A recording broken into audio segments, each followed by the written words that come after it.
Hi friends! Kami ay aalis at kasama namin ngayon si Paco.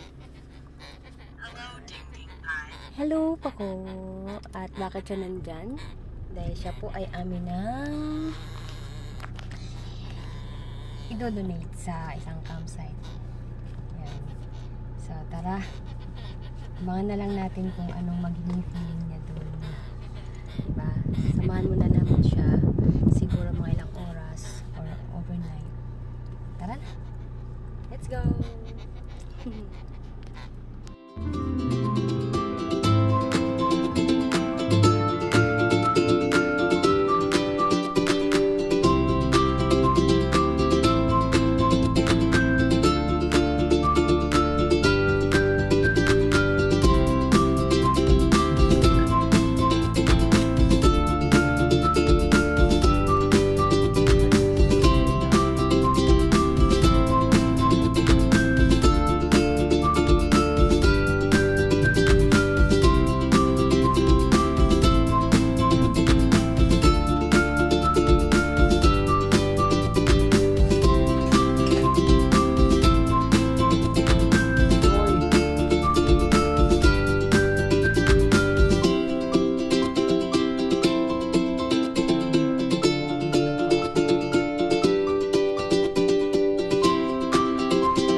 So here we go guys, ito na yung bagong bahay o bagong lugar na pagstayhan ni Paco.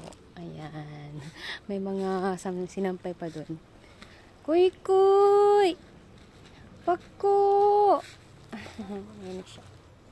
Yan. Kumain ka na? Kumain ka na? Pako, kumain ka na? Ayan.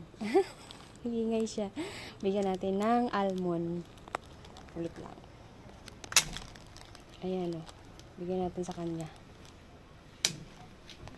For the last time, Pako. Bye-bye. Uwi na kami, Kuy. Ha? Pako? Pako? Nasaan ka? Pako? Pako? Ay! Andiyan ka na pala. Hinahanap kita. Anong ginagawa mo dyan? Tatago ka? Oh, dali, dali. Oh, saan ka na lang pumunta? Pako? Pako? Koy, koy. Oh, tatago. Ah, andyan lang pala. Dali, dali. Dali. Oh, oh, bait naman. Andyan lang pala. Nakita ko rin siya, guys. Nagtatago. Sige na, ha. Bye-bye.